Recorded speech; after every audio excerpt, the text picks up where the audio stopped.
Salve família, aqui quem fala é o Davi, seja muito bem-vindo. Família, se liga na data que eu tô gravando esse vídeo.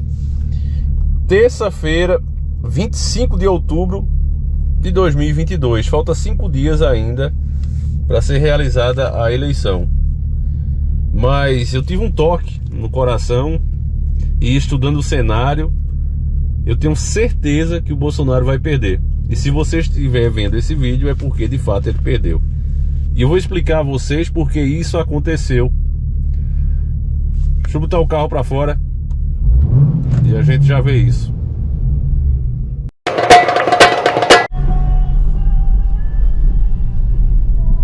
Então, família, eu ia dizendo, se você tá vendo esse vídeo, o pior aconteceu, né? Lula tá eleito e tem vários fatores que explicam essa vitória do Lula. O primeiro, o próprio ativismo do STF, que transformou um cara condenado em elegível, né? Um descondenado. Isso foi feito de uma forma realmente a insultar a inteligência de cada brasileiro, até a própria justiça. E foi feito. E eu disse pra vocês que isso era uma questão global, né? A volta da esquerda não foi só no Brasil, porque não se engane também, lá nos Estados Unidos o Joe Biden, aquilo é uma esquerda doente também. E o cara foi eleito lá. Mesma coisa você viu aí também na Argentina. O cara, o governo de direita, né, pegou lá a Argentina toda destrambelhada, também começou a tirar direito do povo, mas estava tentando consertar a bagunça, claro, cobrando sempre a parte deles, né? Porque é isso mesmo que acontece. E aí sofre a derrota e os argentinos se veem numa situação pior agora. Então, quando a gente olha o cenário global, a gente entendia que era necessário mesmo a volta da esquerda para adiantar algumas pautas da agenda que com o governo de direita não vai para frente. É por isso que o sistema usa os dois lados. Até para o povo acreditar numa falsa mudança, né? O objetivo central, ele é totalmente igual dos dois lados. A diferença é a estrada que se segue. Um vai correndo direto ao objetivo e o outro vai mais lento. E o que ia mais lento agora tinha que ser colocado no banco. Nesse caso, o governo Bolsonaro. Os outros dois motivos de o Bolsonaro ter perdido, eu vou colocar na conta de dois fatores. O primeiro, ele mesmo, que traiu todas as suas pautas conservadoras, certo? Ele é o maior culpado. Se ele tivesse feito um governo mais ou menos, pelo menos, não teria perdido. Teria se elegido com facilidade, né? O movimento antipetismo aqui no Brasil, ele era tão grande que os próprios especialistas da Rede Podre diziam que demorará aí de 10 a 20 anos para o PT começar a eleger cargos importantes pelo mandato, pelo partido. É só olhar aí, né, depois do impeachment da Dilma, que governadores, candidatos a governadores, até prefeitos ligados ao PT não conseguiram se reeleger, nem se eleger. Então, devido a isso, né, esse forte sentimento, todos acreditavam que para que o PT voltasse, né, à ascensão de novo, demoraria aí pelo menos de 10 a 20 anos. O Bolsonaro, ele foi o maior cabo eleitoral do PT. O cara passou 3 anos, né, 3 anos e meio, dizendo que não dava para mexer no preço do combustível, que não ia resolver na canetada, quando ele tinha o direito, né, de mudar a política da empresa, indicar o cara que pode fazer isso. Mas não vou fazer, não vou. O Ciro disse, se eu entrar eu faço. O Lula disse, se eu entrar eu faço. E as pessoas vão vendo isso, porque sabem que aquele é o motivo. Ao invés de mexer, né, nesse calcanhar de Aquiles, o que é que o cara faz? Resolve subsidiar o combustível, que é a pior coisa que o governo faz, né? Em vez de resolver o problema, ele disse, não, vou diminuir o imposto e um pedaço eu boto do bolso. As pessoas são idiotas, mas não muito, né? Então todo mundo ali sabia, ó, passou a eleição, a gente sabe que vai mudar o preço. Já no finalzinho, já tava começando aí a subir o preço. Então, esse é um dos principais motivos, né? Porque subindo o combustível, sobe tudo, família. Não tem como você falar em cesta básica barata se o Brasil teve as suas ferrovias sabotadas, né? Os trens, os nossos trens foram tirados de circulação propositalmente, porque tem muito político dono de transportadora. Então todo produto que chega até nós é através dos caminhões, é o tempo todo rodando. Se essa é a realidade do país, é óbvio, é evidente que subindo o combustível sobe tudo. Não tem como você falar em preço baixo de cesta básica, de controle de inflação, tendo um combustível caro. Além disso, né, quando a nossa moeda perde valor, como a Fatorelli vem mostrando o tempo todo, o que acontece é que até para pagar a dívida externa, que a gente paga sempre, né, os juros aos bancos, que leva quase 60% da nossa renda bruta todo mês, fica mais difícil. A gente tem que suar mais para pagar os caras. Juros e amortização da dívida, que ninguém fala, nenhum político fala, e já mostra que todos estão dentro do sistema justamente por conta disso. Então tem esse aspecto aí. E o segundo, aí, é os próprios bolsonaristas. Eu não tô falando de você, meu querido irmão, que assim como eu, entendeu que votar no Bolsonaro era salvar o país, pelo menos tentar salvar o país de um mal maior. Eu não tô falando de você, mas eu tô falando daquele babaca que vestia a camisa do Bolsonaro e dizia: esse é o melhor presidente de todos os tempos, esse é um enviado de Deus. Um político velho que vai ser preso logo logo, envolvido em todo tipo de esquema, e isso vai ser comprovado logo logo. Quando o cara diz: olha, não me investigue, automaticamente ele está dizendo: eu devo. Quem não tem problema com investigação, meu irmão, faz questão que seja mostrado tudo que tem na sua vida. E eu acho que os homens públicos já deveriam ter isso como lei. Não o contrário, você vê que eles se blindam, né? Não é foro privilegiado, é não sei o que, não sei o que, ao invés de ser o contrário. Não, peraí, eu sou homem público, minhas contas tem que ficar abertas. Porque entrou 10 mil reais, 5 mil reais ali, opa, vereador, opa, deputado, de onde é que vem esses 10 mil aqui? O senhor não declarou. Deveria ser assim, né? No mundo correto, no mundo certo, mas não, nunca será. Não é porque é eles mesmos que fazem as leis, eles mesmos que aprovam, e etc, etc. Mas se eles agem assim, meus irmãos, aí é que a culpa passa a ser duas vezes de quem não cobra. Se o povo, ao invés de estar aqui no nosso canal e em outros canais que apontavam os erros do governo, as traições do governo, ao invés de ter gastado energia dizendo aqui: ah, vou me inscrever, ah, você se vendeu ao PT por quanto, né? Se esses babacas tivessem cobrado a quem deveria cobrar, o presidente, dizer: ó, o que o Davi tá falando ali, o que aquele outro ali tá falando, tem razão. Vamos perguntar ao presidente por que é que ele tá agindo assim.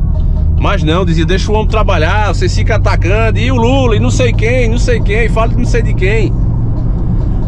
Então gerou essa derrota aí, que os culpados são eles mesmos. É uma pena, família, a única pena mesmo de tudo isso é que não é só eles que vão pagar. É eu, é você, é o cara que votou no Lula por pura burrice. Porque se tivesse ouvido, pesquisado, não teria feito essa besteira.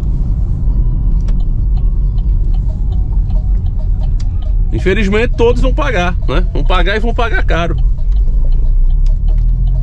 É triste isso, família. É o lado ruim da democracia, né?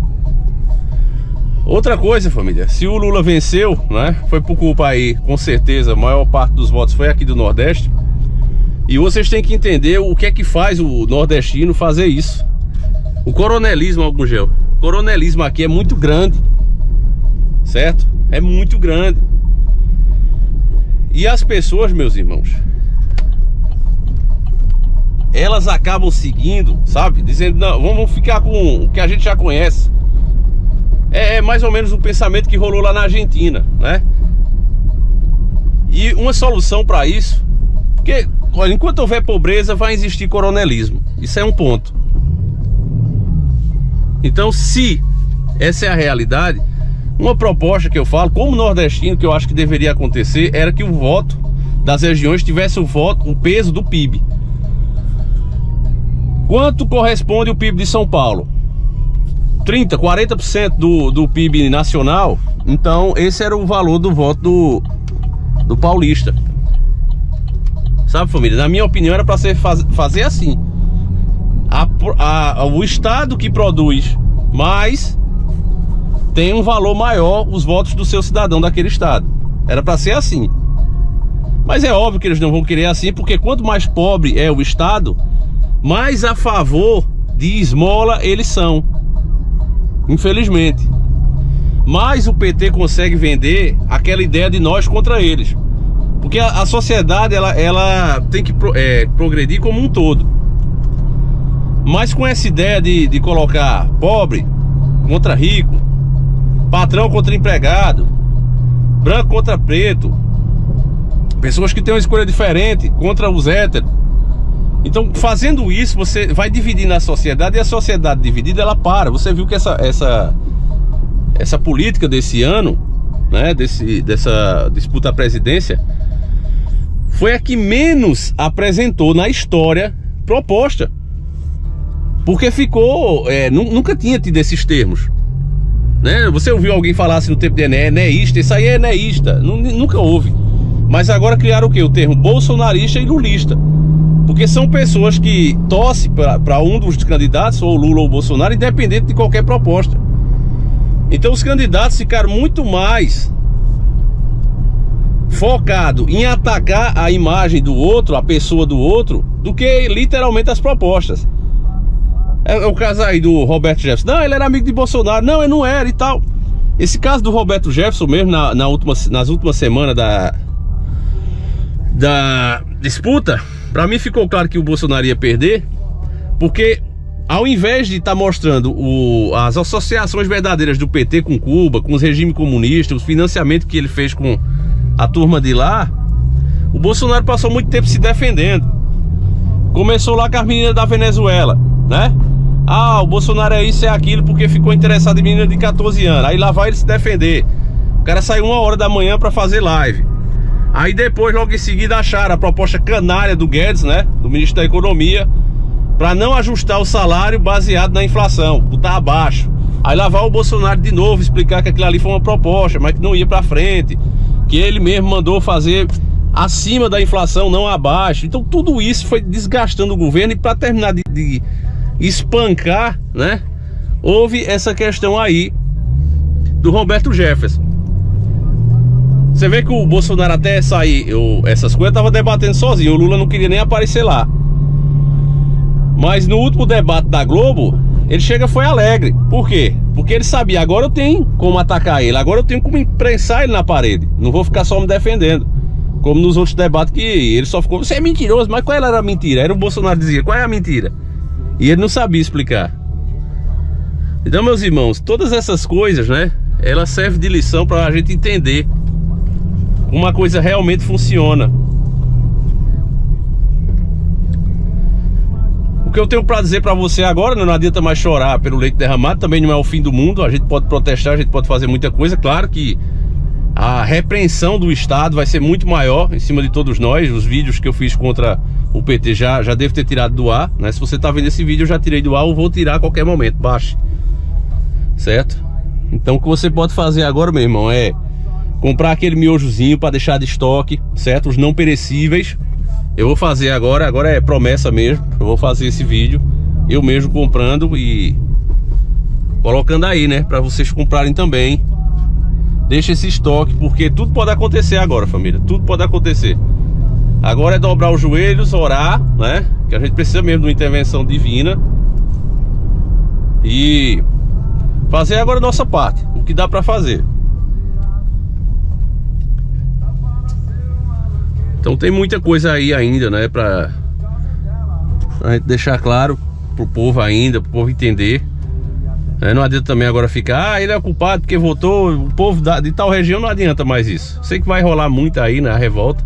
O pessoal até falar aí também de... Não vou tocar no assunto porque o YouTube, ele tá bloqueando, né, os vídeos que falam sobre essa questão, né, da revolta do povo. Vocês mais ou menos entendem o que é que eu tô falando. Não é o caminho também, família. Qualquer coisa fora da democracia só vai trazer mais problema do que solução. Pode ter certeza disso. Sempre vai trazer mais problema do que solução. Até porque, como já foi dito, né, o Brasil ele tem forças, instituições muito fortes aqui no país, muito estabilizadas, com muita credibilidade, inclusive com o povo. Então, que qualquer pessoa que vai agir fora das quatro linhas, como dizia o próprio Bolsonaro, que logo logo vai ser preso, vocês podem anotar também isso que eu estou dizendo. Pode ter certeza disso. Qualquer um que for pensar em agir fora das quatro linhas, qualquer movimento pensado fora das quatro linhas, só vai dar ruim para quem está inventando isso. Então, meus irmãos, lamentável, né, o que aconteceu aí. Muito triste, agora é orar. E veja que eu tô fazendo esse vídeo 5 dias antes, né? Já tô sentindo o que vai acontecer. E depois você me diz se o Davi tinha razão ou não. Então, meus irmãos, é isso. Eu vou encerrar o vídeo por aqui. Daqui a pouco a câmera desliga sozinha. Então, eu vou encerrando por aqui. Agradeço a vocês, né, que acompanham aí o canal. E é isso, meus nobres e queridos irmãos. Fique com Deus, um abraço e a gente segue junto. Fui!